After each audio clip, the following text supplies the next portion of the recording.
Today is a nightmare for the city of Chattanooga.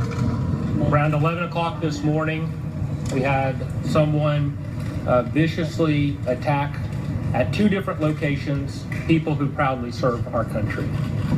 Over the last couple hours, I've spent a lot of time with individuals who work for the city of Chattanooga and for Hamilton County, who work at our medical facility at Erlanger, who proudly deserve our thanks and praise for the way that they responded. They were amazing in what they did, and we know of no active issues right now. We do know that we have 4 individuals who were killed, who are victims. We know that the shooter was killed at the scene as well. Also, one Chattanooga police officer was shot in the ankle and has been treated very well at Erlanger, as well as there were some other individuals who were shot and have also been treated. I want to say again, it is incomprehensible to see what happened and the way that individuals who proudly serve our country were treated.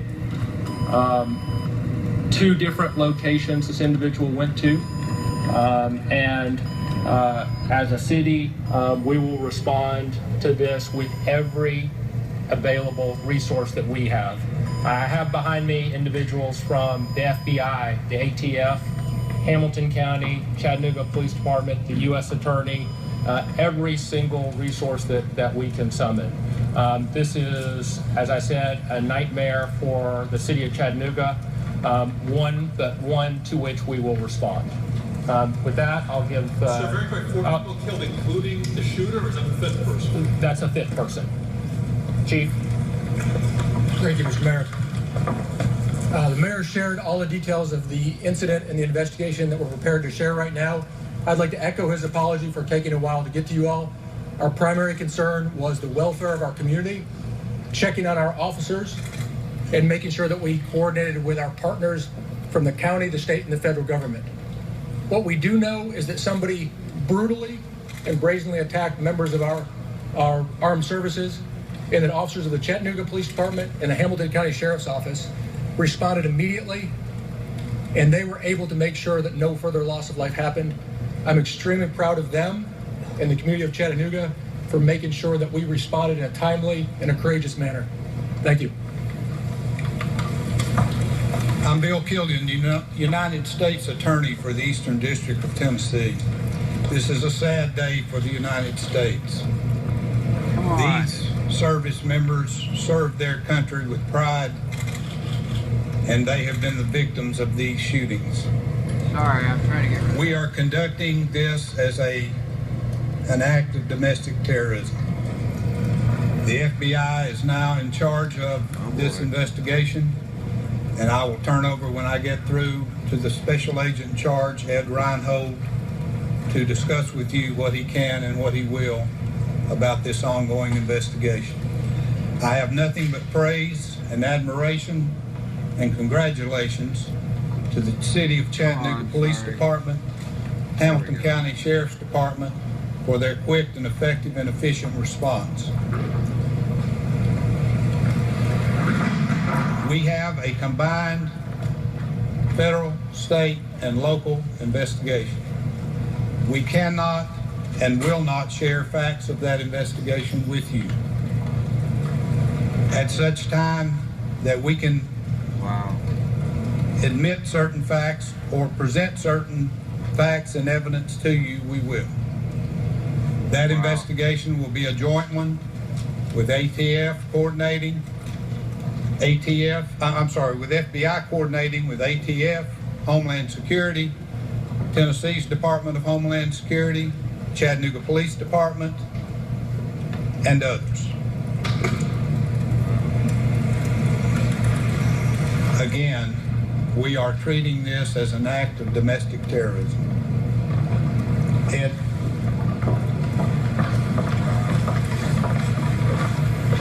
Afternoon. Again, I want to echo the mayor and the chief's comments and the U.S. Attorney's comments, and that is that the response by the local law enforcement was overwhelming. They were able to neutralize the threat, and there is no longer a threat to the community that we're aware of. We will conduct a thorough investigation in concert with Chattanooga Police Department and our other partners to make sure that this matter is completely resolved. That's all I have, so I don't know if anybody else wants to speak. It's Ed Reinhold. Who are you? I'm the special agent in charge for the FBI. And can either you or the chief further put some perspective on how the gunman ended up dead? Was it at his own hands or a member of law enforcement? Or at this point, I'm not going to discuss any of that. Again, we're at the preliminary stages of this investigation. We have active crime scenes that we're investigating right now. We have a significant amount of resources. Both the FBI and Chattanooga Police Department and other agencies have dedicated significant resources. We expect probably by the end of the day we will have several hundred FBI resources on scene to conduct this investigation. You can't tell us if he shot himself or someone shot him? At this point, again, we have not conducted a complete crime scene investigation. So You're until not know the answer to that question, though? Or do you just know? I have a suspicion to the answer to that question. But again, I want to make sure the evidence confirms anything that we can say. Are we currently at a threat level? No higher threat level than we were before. Can you confirm the two different locations? I'm sorry. Can you confirm the two different locations? There were two separate locations. Both of them were military facilities, both Naval Reserve facilities here in Chattanooga. Is there any kind of timeline for which shooting happened first? We believe the one over on Lee Highway occurred first, and then, and I believe this is probably public record, Chattanooga PD began pursuit of the individual, and it ended at the second naval facility. Where exactly were the Marines killed? All of the victims that were killed were over at the Naval Reserve Center on, how do you say that? Abacola Highway. Were there victims who were wounded and not killed in the exchange? Yes, there are some victims that are being treated at local hospitals. What's their condition? I believe a total of 3, including the police officer. Is there any indication that this might be tied to the trial of Mr. Dogger that's going on? We have no indication that it's tied to anything at this point. Do you know if the suspect is local from Chattanooga? We believe he's probably from this area, or at least is residing in this area prior to the event. Do you know where he's living? No, not at this point. does he have a military history background himself? Not that we're aware of, but again, let me emphasize, this is a brand new investigation. We have received a lot of information at this point that we're trying to process, so we want to make sure we get it right before we start releasing any type of information to the public. Can you tell us anything about why you think it's domestic terrorism? Yeah. That's a strong statement to make this early. Absolutely. Fits the agenda. No. We will treat this as a terrorism investigation until it can be determined that it was not. What was the suspect armed with? Numerous weapons, and I'm not going to go into details as to what those were. Was he wearing body armor? Not that I'm aware of. Nothing bolt action, right? All semi-auto? Again, I'm not going to discuss what he had on him at the time.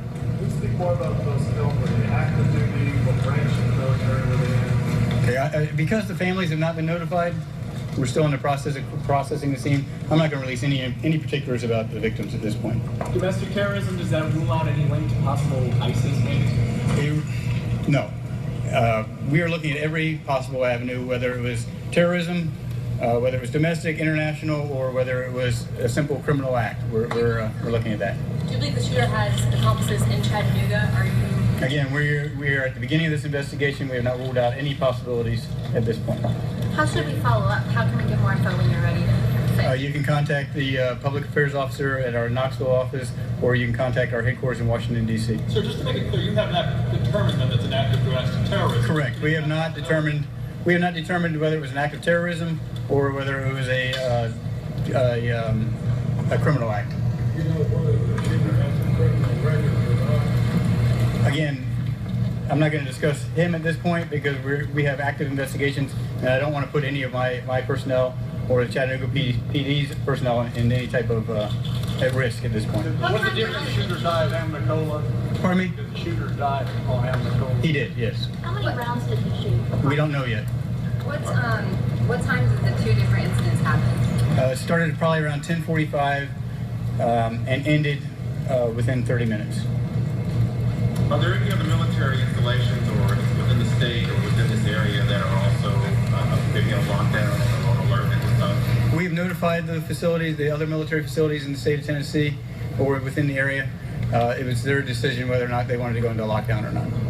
What's the difference between a terrorist investigation or terrorism investigation and a crime investigation? The investigation itself, probably not a whole lot of difference. It's just a determination of the motivation. So the motive determines whether it's terrorism or just crime? Correct. And what's the difference between the two?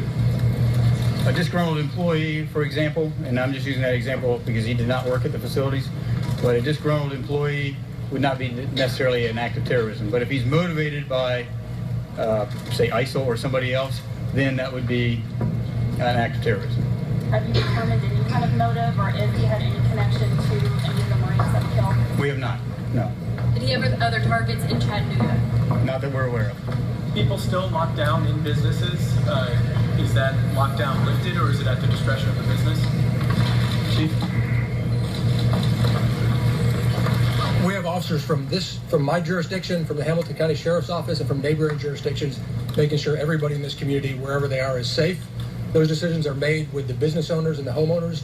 The decisions are made for the specific conditions of that area.